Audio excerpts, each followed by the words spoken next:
Hello and welcome to episode 19 of the Long Shot Podcast, brought to you by 342 Productions.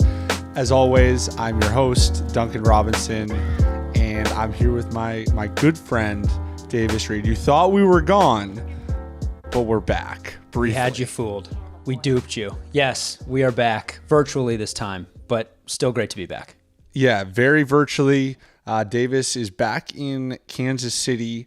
I am back in Miami, and, we talked about last week being our last episode before the playoff break, but you know what, Dave?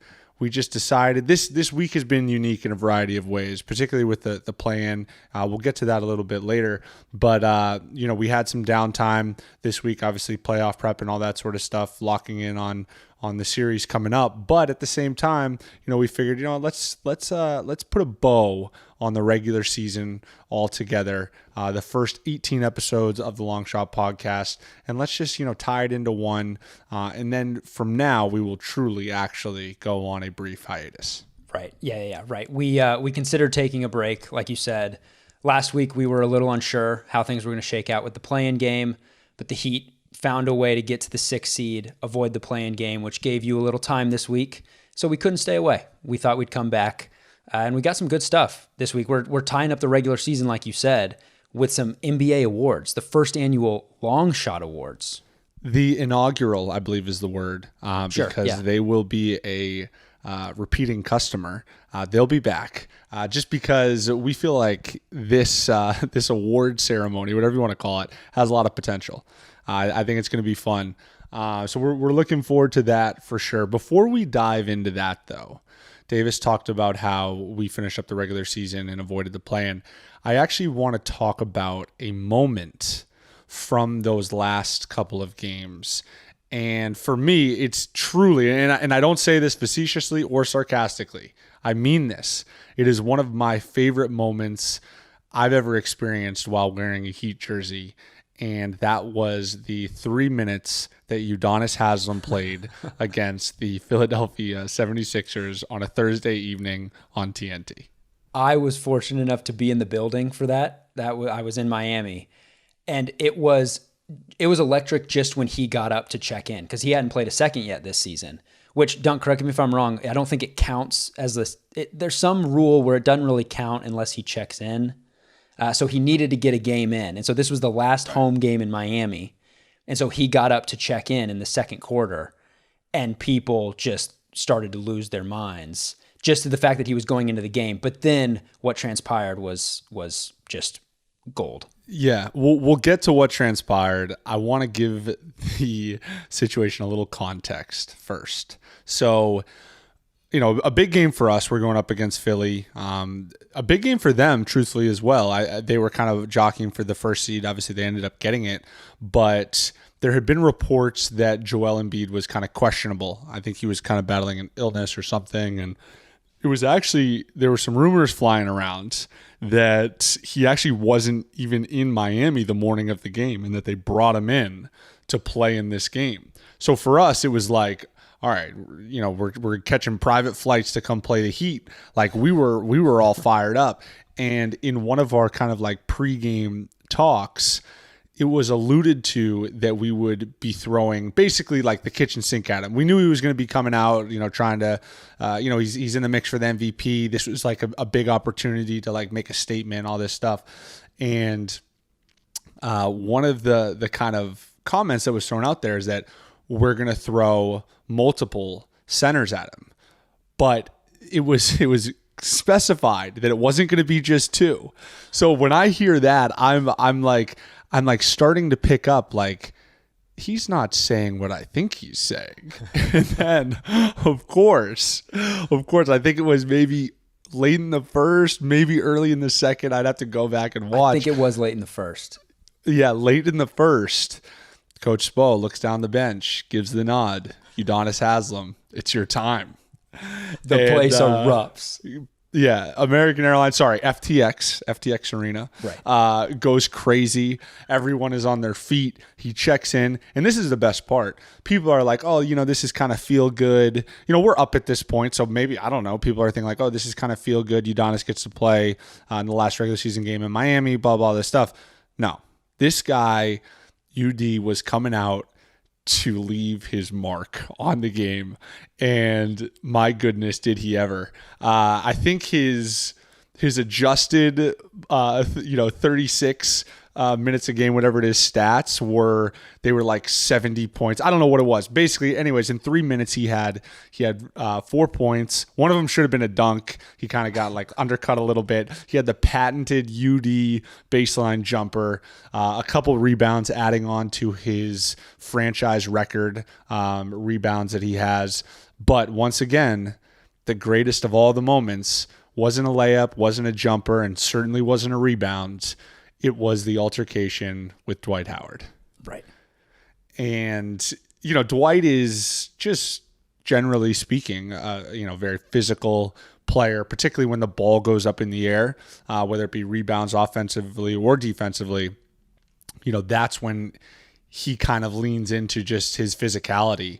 And, if there's anything I've learned from UD, it's that, simply put, he's not going.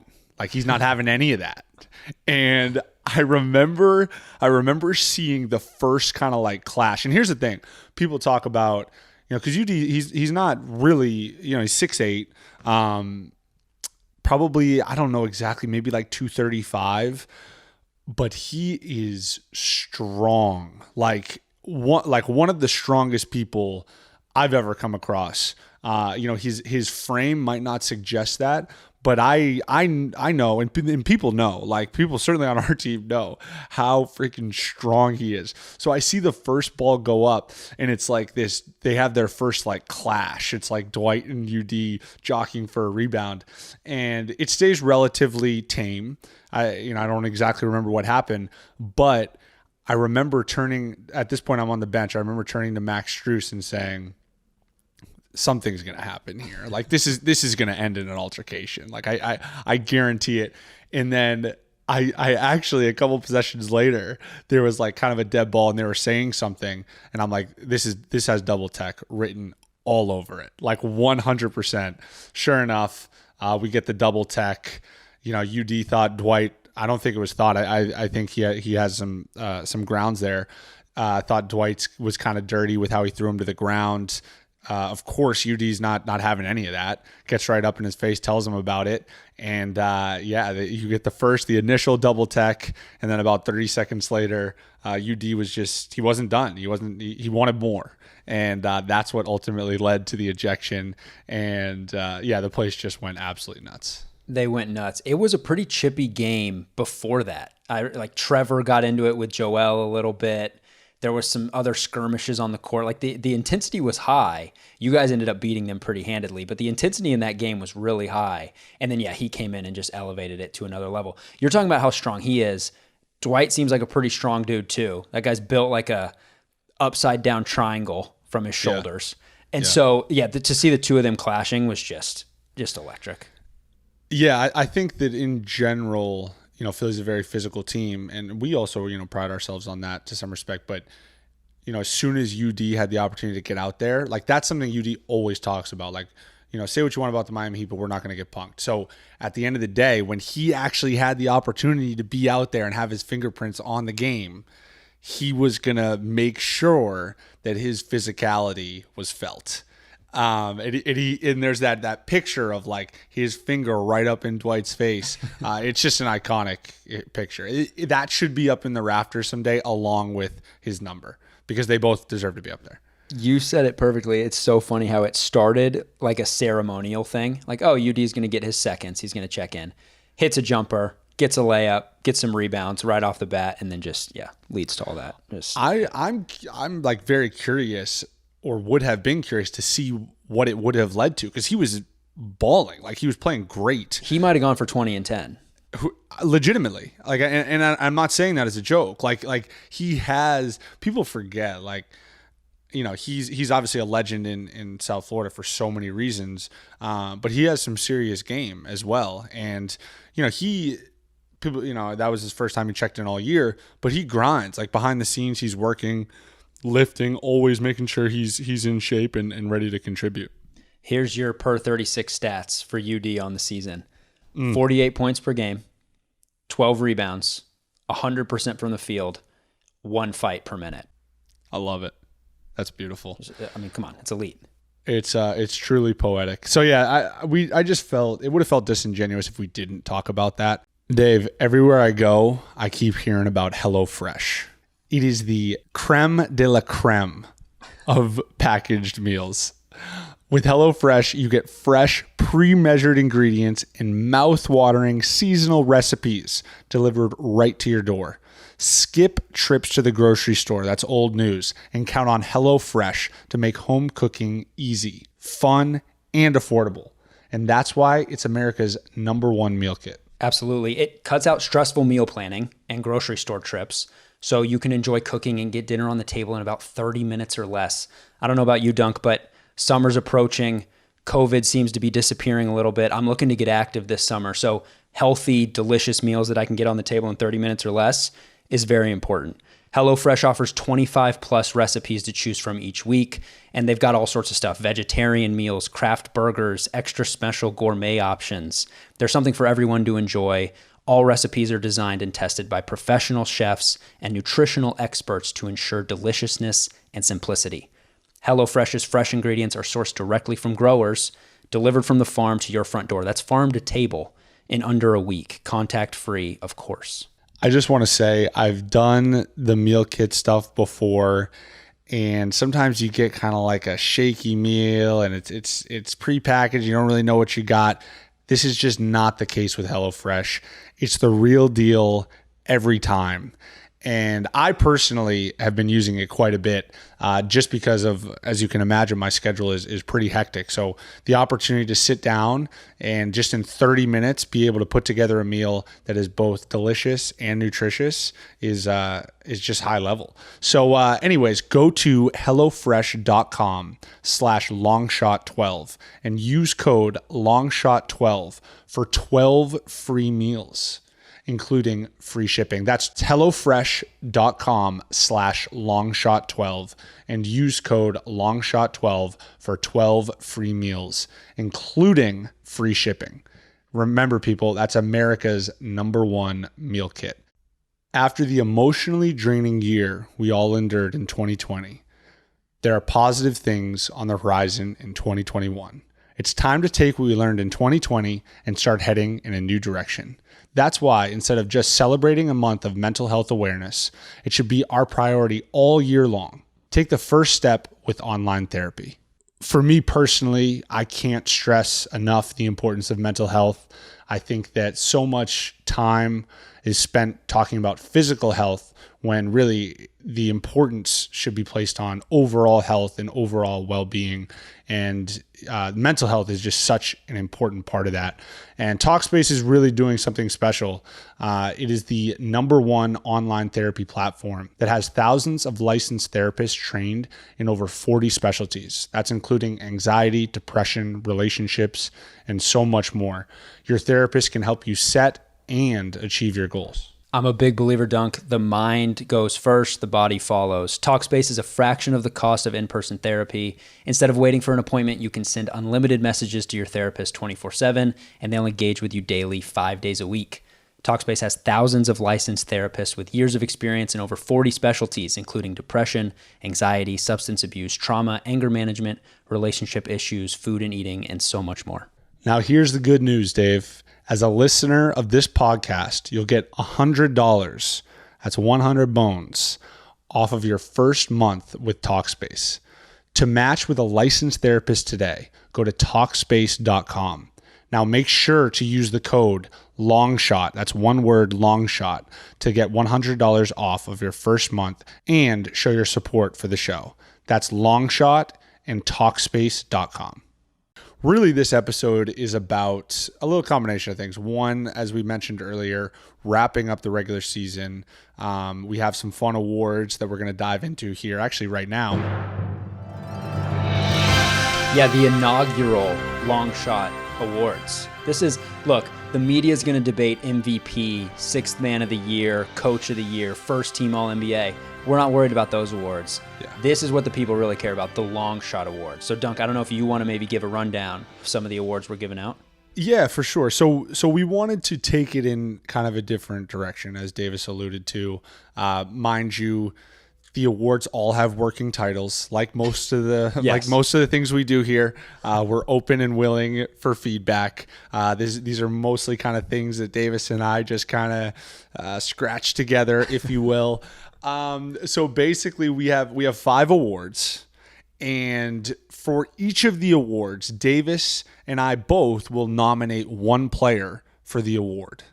Is how we're going to do this. Yes. And then after each of us nominate a player, we're going to go on our social media accounts because that's where we want to hear the people's voice, the community's voice, and we will tap in with our community at large, and you ultimately, the listener, the viewer, the friends of the program, will ultimately choose the winner for each award. So up first, let's just go one by one here. First, we have the Get Your Flowers Award. Yes. So basically, this is for all the players out there in the league who we feel had a truly underappreciated season. Yes. Whether and that might be like statistically for sure, but also I think we're really trying to kind of also tie into like the ethos of like the impact that a player 100%. May have, like something that's just like not going to get talked about on ESPN or not going to get talked about in other podcasts, but that's our whole shtick here. Like we're our own lane. So anyways, I'm going to take the first one. Yeah, please do. I feel he's one of the most underrated players in the NBA. He improved immensely this year. I thought he was really good last year, and he's improved a ton this year. He just seems like the type of guy you just want to play with, have on your team. Just kind of like a do-it-all, doesn't really get a lot of credit, but doesn't seem to be looking for it either. And that is DeAnthony Melton from the Memphis Grizzlies. So that's my pick for the Get Your Flowers Award, a.k.a. Basically the person out there who just had an underappreciated season. I love it. You broke that down beautifully, and I think DeAnthony Melton's a good one. I'm going to give you Nerlens Noel. The New York Knicks claw their way to a 4 seed. They've been so good defensively, and I think he deserves a lot of that credit. So I know, like you said, we don't really want to get into the stats. We're more focused on the ethos here, but I am going to give you a stat for Nerlens. Sure. The only player this season to average over 2 blocks and over a steal per game. Just very versatile, just getting it done. I mean, I think a lot of people felt that when Mitchell Robinson went down, that that Knicks team was going to really struggle to protect the paint, or maybe not struggle, but not be as elite as they had been. Yeah. Nerlens has been big time in that regard, and across the league, he's well known as a pretty high level rim protector. Since you gave a stat for Nerlens, I feel obligated to now give one for DeAnthony. So this is a fun fact, completely going off top, but I'm pretty sure this is legitimate. I think I read it somewhere. He has the single highest jump in 3-point percentage from one year to the next. Wow. I don't know what he shot last year. I know this year he shot 44%. I want to say he was like 28 last year. It was like 16 percentage points. I hope you're Googling this to maybe corroborate my claim. But anyways. I have it right here in front of me. So last season he shot 28.6%. Okay, so I just hit it legitimately on the nose. You kind of nailed it. This year he's 41. Yeah, I mean, I don't want to pat myself on the back too hard, but that was pretty impressive. Pretty impressive. Yeah, all right, what do we got number 2 here? This is a fun one. Yeah, it is. We got the thrift store find of the year. Everybody loves a good thrift store find. Yes, actually, I've heard rumors that Kansas City is the thrift store capital of the world. Is that true or false? I don't know if I can claim the city being the thrift store capital, but there is some good thrifting going on in Kansas City for sure. I figured it'd either be that or Seattle. Macklemore, he has the song thrifting, whatever it is. Anyways, neither here nor there. So this is for the most impactful mid-season pickup. And we're not talking about like blockbuster trades here. We're talking about guys that maybe weren't getting opportunities that put on a different jersey and kind of stepped into their own. Or my favorite, which is actually the lane that I'm going to kind of lean into, is the coveted G League call-up. Because I have a whole lot of love for my G League brethren. And it's just fantastic when one of those guys gets a call-up and gets to shine. Yeah, I mean, remember what show you're listening to here. We're shouting out the underappreciated. For sure. You know, the underdog. So, yeah, go ahead. Who's your thrift store find of the year? I got O'Shea Brissett, and I watched him absolutely ball out in the play-in game, the other night for the Indiana Pacers. And he's just been great ever since he's been called up. I think he started the year with Toronto, but I think he spent time in the G League. I hope I'm not just completely smoking this. As you can see, could be a little bit tighter with my research, but O'Shea Brissett for sure has been impactful for the Indiana Pacers, and I believe he was just rewarded once again. Could have done my research on this. I believe he was just rewarded with a multi-year deal. Here's the thing: I could be doing my research, but then again, I've like hit all of them right on the head. So it's at this point, it's like I'm just throwing it in the ocean. You know, might as well just keep the good times rolling. Sure. I mean, this is your profession, so you have a tap on, a good tap on. I should be tuned in. What do you got for thrift store find of the year? I'm going Daniel Gafford. That guy came to Washington and just, I don't know what, he turned a corner. I don't know what, I'm going to give you a stat again, but since being in Washington, he was averaging 10 points, 6 rebounds a game, 2 blocks. I mean, that guy just brought the energy too. So Daniel Gafford, that's my thrift store find of the year. I'll say this about Gafford, and he's just a great fit around those two guys, Beal and Westbrook. He's, able to play above the rim, provide some vertical spacing, is a good finisher around the rim, and protects the paint. So yeah, absolutely a great pickup for them, and it's been fun to watch him kind of come into his own. All right, moving on, 2 down, 3 to go. We got the Ice Water in Their Veins Award. Yes. Shout out to D-Lo. Yeah, interestingly enough, he's actually not a candidate that either of us will be talking about. Right. But nonetheless, that he's kind of patented that celebration. Anyways, this is it's pretty self-explanatory, but basically the guy you want taking the last shot. And remember, these are season wrap-up awards. This isn't just like anyone in the NBA. We're looking at the resume of this year. So here's the thing. It would be low-hanging fruit to take Dame. Right. I mean, obviously he's got the buzzer beaters this year. He hit the game winner in Chicago, which was incredible. I'm going to take a different angle, mostly to fall in line with this podcast theme in general. And I'm going to take a rookie, a guy who in his first year hit 2 game winners, and that's Cole Anthony. And an interesting thing about the fact that he hit 2 game winners is I think they only won like 20 games. So if you think of it this way, he has the highest percentage. 1 out of every 10 games, he's going to hit a game winner. 10 wins, I should say. One out of every 10 wins, he's going to hit a game winner. Yes. And I like those numbers. Those numbers favor the bold. His post-game interview after his last game winner, should be solely responsible for him winning this award. I mean, it's just there are few post-game interviews you're going to find that are more entertaining. Yeah. No, that was special to see the poise, the moxie, and actually the thing I enjoyed the most about that one was it just looked like he was like enjoying the moment and like having fun and like totally. It was like so candid. I feel like so often in those types of situations, you have to be like professional and buttoned up and, give the media response. He was just like, it was like if you interviewed a kid, like honestly, and I don't mean this in a demeaning way, like it was like you interviewed a kid after you just hit like a game winner, which is like everyone's dream in the NBA, like hit a game winner in a professional basketball setting. That was pretty cool. I don't have that much confidence about anything on this planet. Like he just, give me the ball. I want the shot. As soon as I got it, I knew it was going in. Yeah.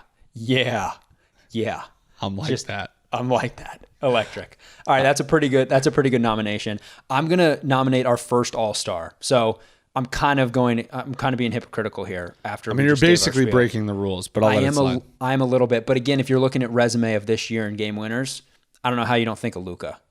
Yeah. I mean, fair. The acrobatics and just the big time shots. So I'm going Luka here. I mean, the one in Memphis was ridiculous. Right. I mean, it's just something you just don't see. I mean, it's like one of those things where it's like, of course, like you watch it and it's like he's shooting this like leaning floater off 1 foot, and it's like, of course, it's Luka. There are some things you just can't teach. You know what I mean? Like Cole Anthony, I think, has this too. Like these are just guys who are going to find a way. They want the ball in their hands, so that's why there are 2 nominations. I think 2 good ones there for the Ice Water Award. Well, we'll see when the people speak who comes out on top. But anyways, number 4, we have the undrafted player of the year. Yes. So this one's relatively self-explanatory, but it's basically, I don't want to say the best season, but our favorite season from an undrafted guy. So it doesn't have to be like pound for pound the best season statistically, but more so just like an undrafted player who had a really good year and we just really enjoyed it, watching from afar. Yes. All right, for this one, I am taking Mr. Undrafted himself, a.k.a. Mr. Bet on Yourself and Double Down, Fred VanVleet. I feel like he is now, in some respects, after signing the largest contract for an undrafted player in the history of the NBA, he's like carrying the torch for all undrafted players. Like he is now our unspoken leader in some respects. He's the blueprint. Yeah. He averaged 20, 6 assists a game, 4 rebounds. Once again, I didn't do my research, but it feels right. Just kidding. I have his numbers like right in front of me for this one. But yeah, Fred, it's just hard to argue. I think they would have had a really good year too, if not for injuries and being located in Tampa Bay. I think that also just kind of hindered their success. But I got Fred. Yeah, I think we're even now. I give Luka for an answer. You give Fred. I think we're even. I'm gonna go T.J. McConnell. That guy has just been electric all year. Spark off the bench. Honestly, if the Pacers have a better record, I think he's in the 6th man of the year conversation. He's just been awesome. He's been awesome coming off the bench. He had a triple-double this year with steals. That was special. Just against awesome. Cleveland. Yeah, that was fun to watch. I enjoy TJ. My favorite thing about TJ is his mic'd up. If you haven't seen TJ's mic'd up, I think this is now the 2nd time we've shouted out on here. But if you haven't seen TJ McConnell's mic'd up, please do yourself a favor and pull it up because it's absolutely fantastic. I think they're playing against it's like a combination of all the times you've been mic'd up, but the best one by far is when they play the Sixers in Indy. So obviously, he played for Brett Brown and played in that organization. So he knows all those guys. So he's like jawing back and forth the whole time. And then he has this unbelievable play where he like dives. It's like classic TJ McConnell. Like gets a steal, tips it out, lays out and dives and like taps it to somebody who then scores a layup in transition.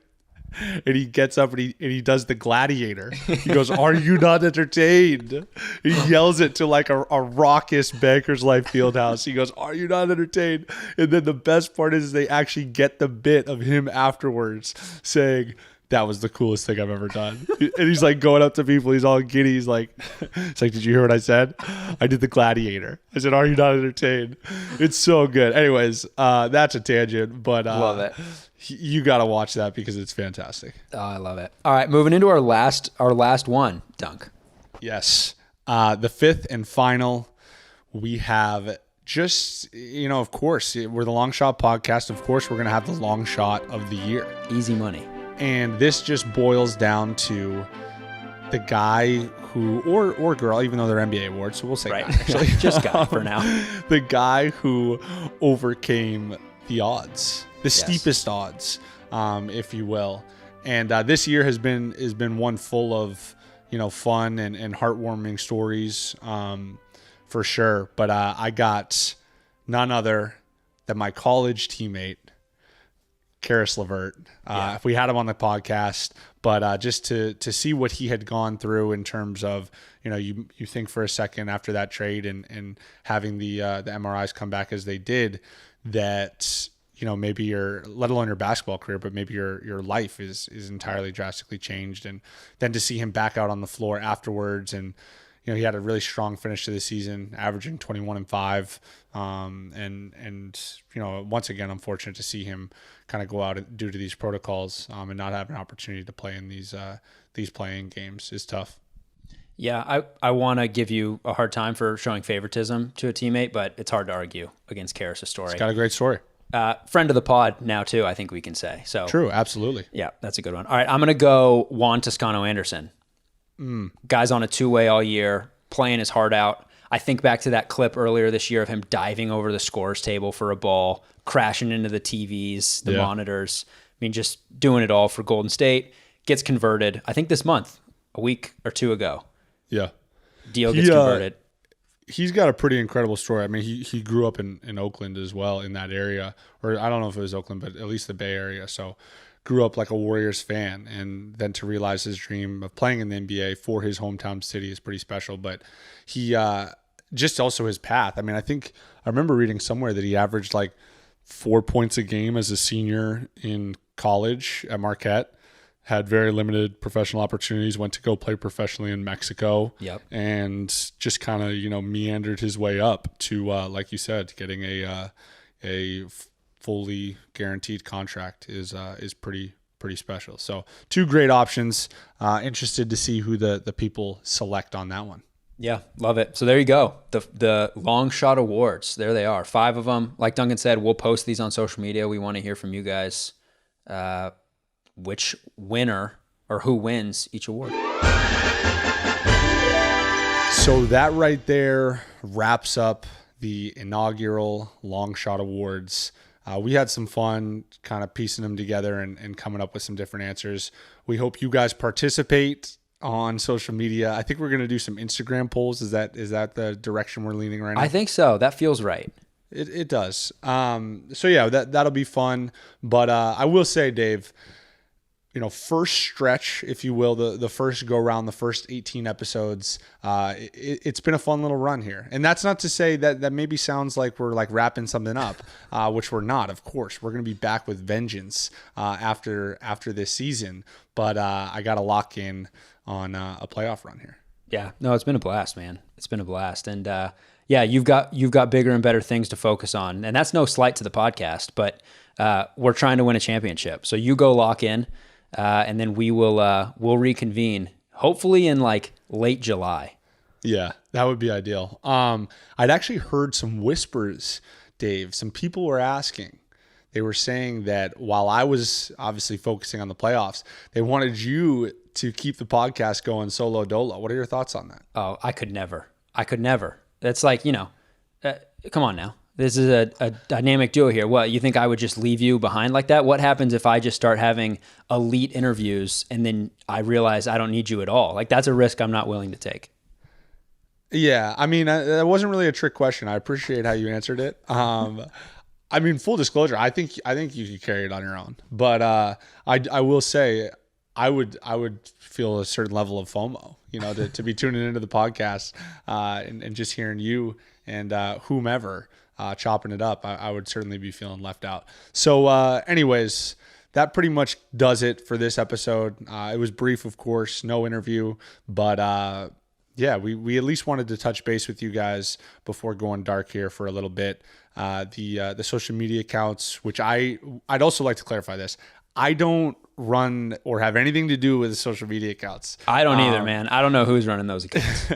So for the record, any activity that takes place on there, I am fully removed from. Correct. And if they start getting a little reckless with what's getting posted, I am also completely removed from both of those. But any good content, you're like partially responsible for. Correct. Right? If there's stuff you like, then I probably had a hand in it. Right. Yeah, it's important to clarify these things. Anyways, thank you guys for the support over these first 18. We are certainly excited to get back to it. We have all sorts of fun ideas, particularly for the off season, that involve more stuff than just a podcast. Different content ideas that we're hoping to kind of explore. So we look forward to that. But of course, first got to lock into the task at hand. So thanks for supporting us. And I think I can now say, at least for the time being, Long Shot is signing off. Let's go win a championship. Cheers.